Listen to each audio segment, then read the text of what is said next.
Voilà la méthode de l'aliment complet, appelée ça.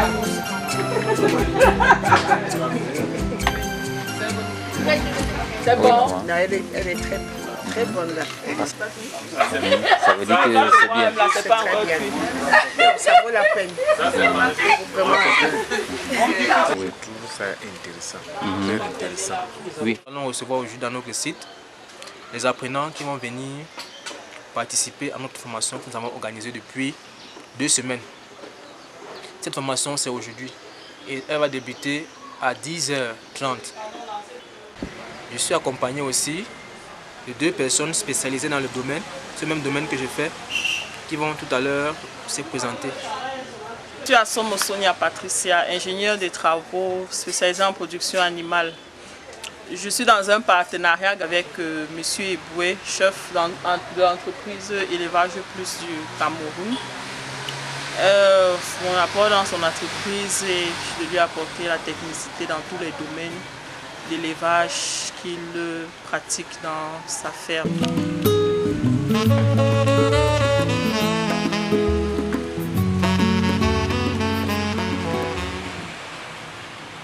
Je suis salariée dans une entreprise. Ok.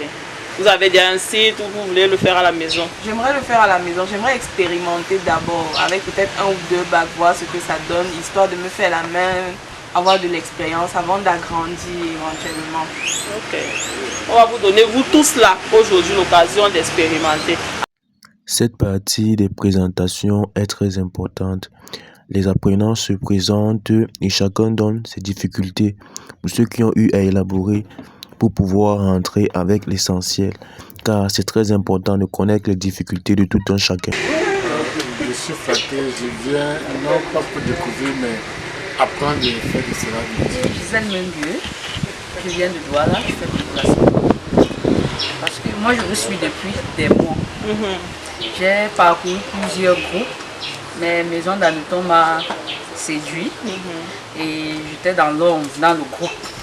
Alors je suis employée de banque, donc je me faire de ça une activité lucrative.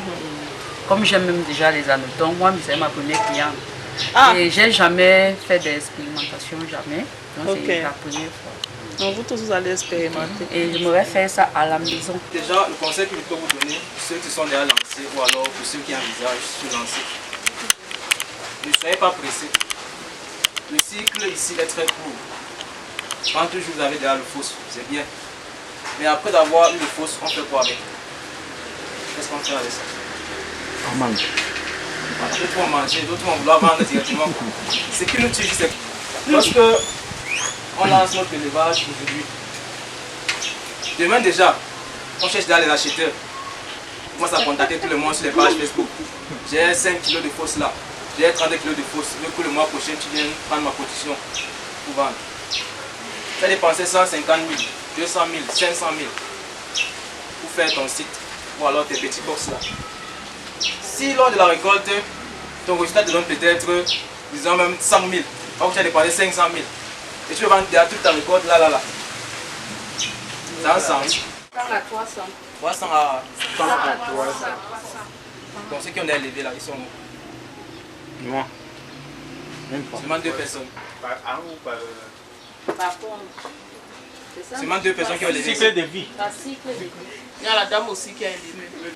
Au moins que 300. Ça embrouille un peu. Après lors de la récolte, vous vous rendez compte que nous avons peut-être 80 ou alors vous avez 200. C'est étonnant, n'est-ce pas? Ok. Cette façon se comprend 40 à 80.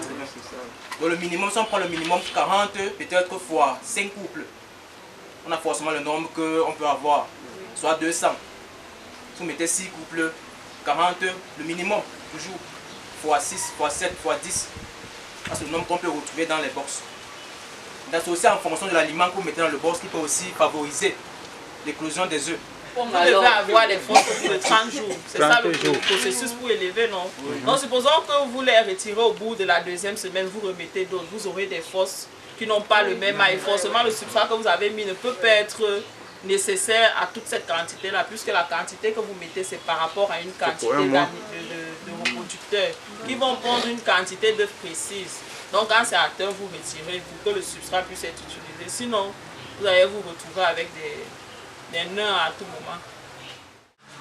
Tout le monde est d'accord. Donc quand vous observez les rosses, vous allez vous rendre compte qu'il y a une différence au niveau de la longueur. Il y a une différence au niveau... La femelle, son rose très lisse, c'est plus long. Et le mâle, c'est plus épais, c'est plus court. Et il a une sorte de barbichette.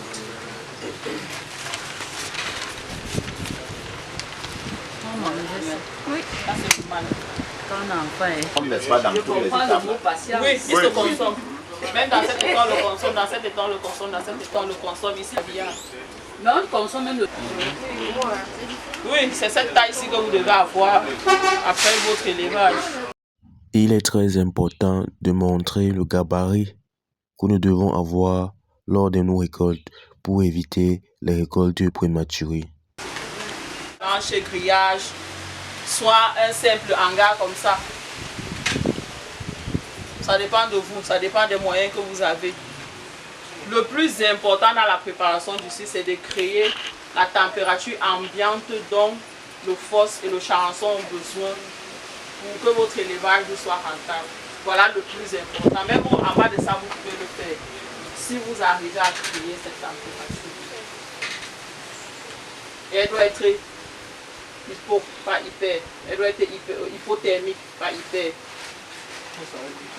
Il est important de savoir gérer les températures dans un bâtiment dans le temps pour réduire le taux de mortalité. Le bâtiment qu'on a fait, c'est qu'il fasse chaud ou froid. La température c'est la même à l'intérieur. C'est ce que votre bâtiment doit donner. Qu'il fasse chaud ou froid à l'extérieur. À l'intérieur du bâtiment, vous devez avoir une température stable. Ok. Le bâtiment que vous voyez, c'est scindé en deux. Une partie pour la production de fausses, une partie pour la production de charançons.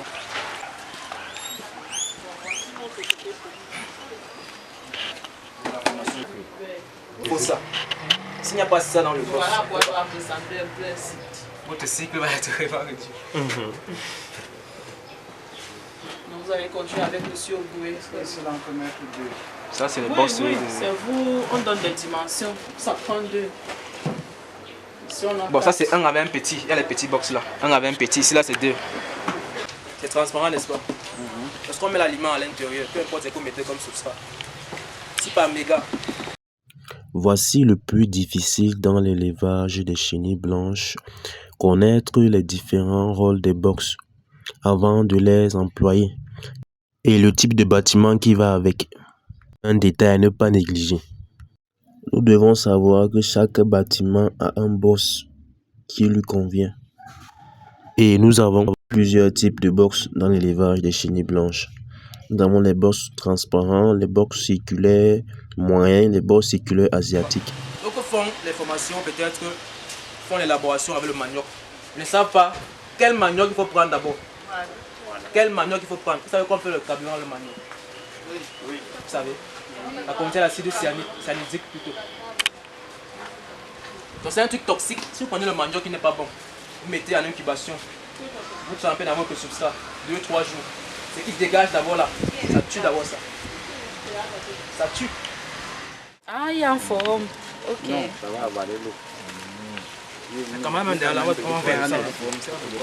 Ah, d'accord. Là, après le cours théorie, on passe directement à la pratique.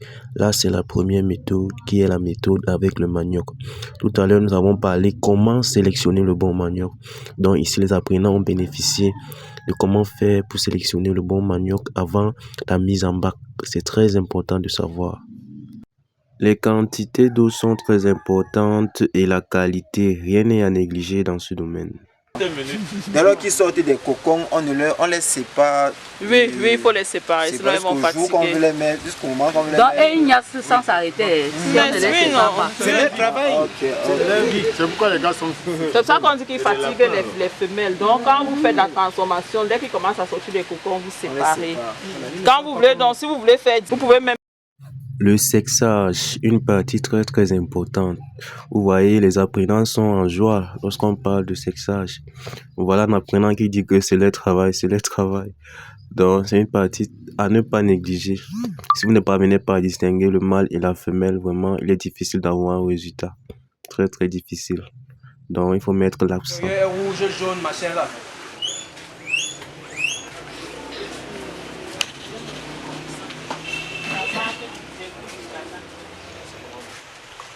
Après l'introduction, on ferme.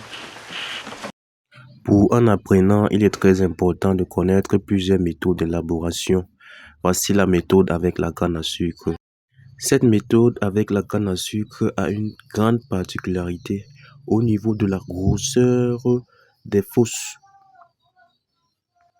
Une chenille qui fait 30 jours dans le substrat de la canne à sucre et celle qui fait 30 jours dans un autre substrat, vraiment, il y a une grande différence au niveau de la grosseur. Une très grande différence. Il est important ici de savoir élaborer ici avec la méthode de la canne à sucre pour un bon éleveur. Sagou, S-A-G-O-U. Disponible uniquement pour l'instant chez nous. 2500 le paquet, 2 kilos. Non, 2 litres d'eau. Ça sent bon. Ça même bon au contraire. Il faut bien mélanger, il ne doit pas avoir les blancs.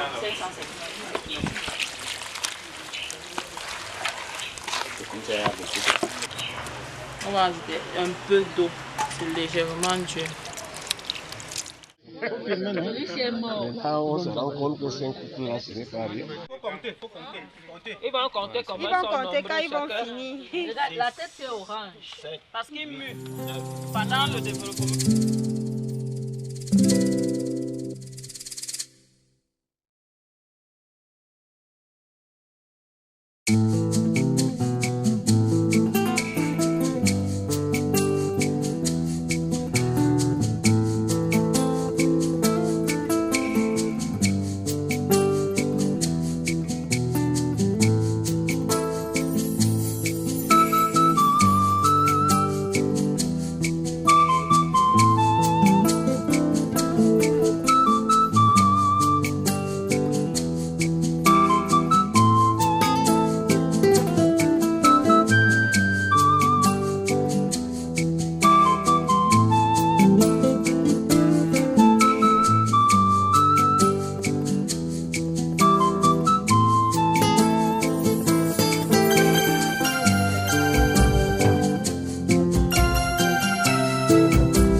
Voilà la méthode de l'aliment complet, appelée sagou.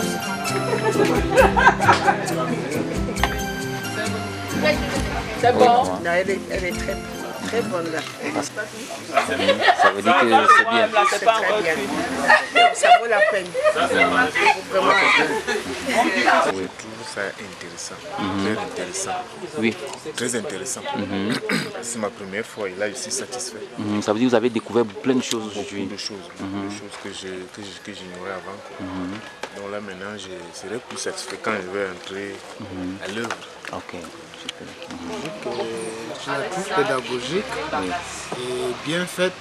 Bien sûr, il y a certaines choses qu'on doit améliorer. Nous avons beaucoup appris dans ce que nous avons vu et par rapport à d'autres formations qu'on a suivies ailleurs. Ici, là, c'est beaucoup plus clair. Donc ici, la pratique est plus rassurante. Ok, merci. Oh, la formation est bien, elle est free et accessible pour tous. Le français, en fait, la compréhension est facile. Et bon, voilà, l'accueil aussi est chaleureux. Le personnel, les formateurs sont gentils et à l'écoute des apprenants. Et ils nous expliquent, en fait, ils reviennent sur des questions, même si elles sont posées plusieurs fois. Ils nous donnent des apports. Bon, elle est en général, c'est bien, jusqu'à présent, tout se passe bien.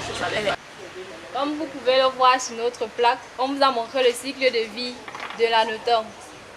Ceux-ci, on ne va pas les mouiller, contrairement à ce qu'on faisait dans les bacs de croissance. On ne va pas les mouiller. Cette partie transformation est la mère de l'élevage qui est incontournable pour un éleveur.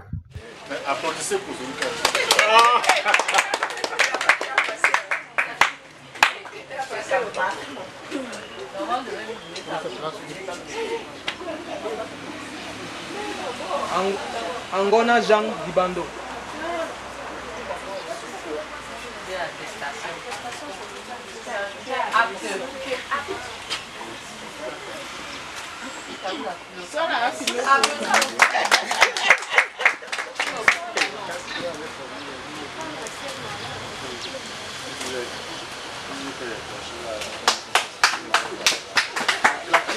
Kadija Tiba.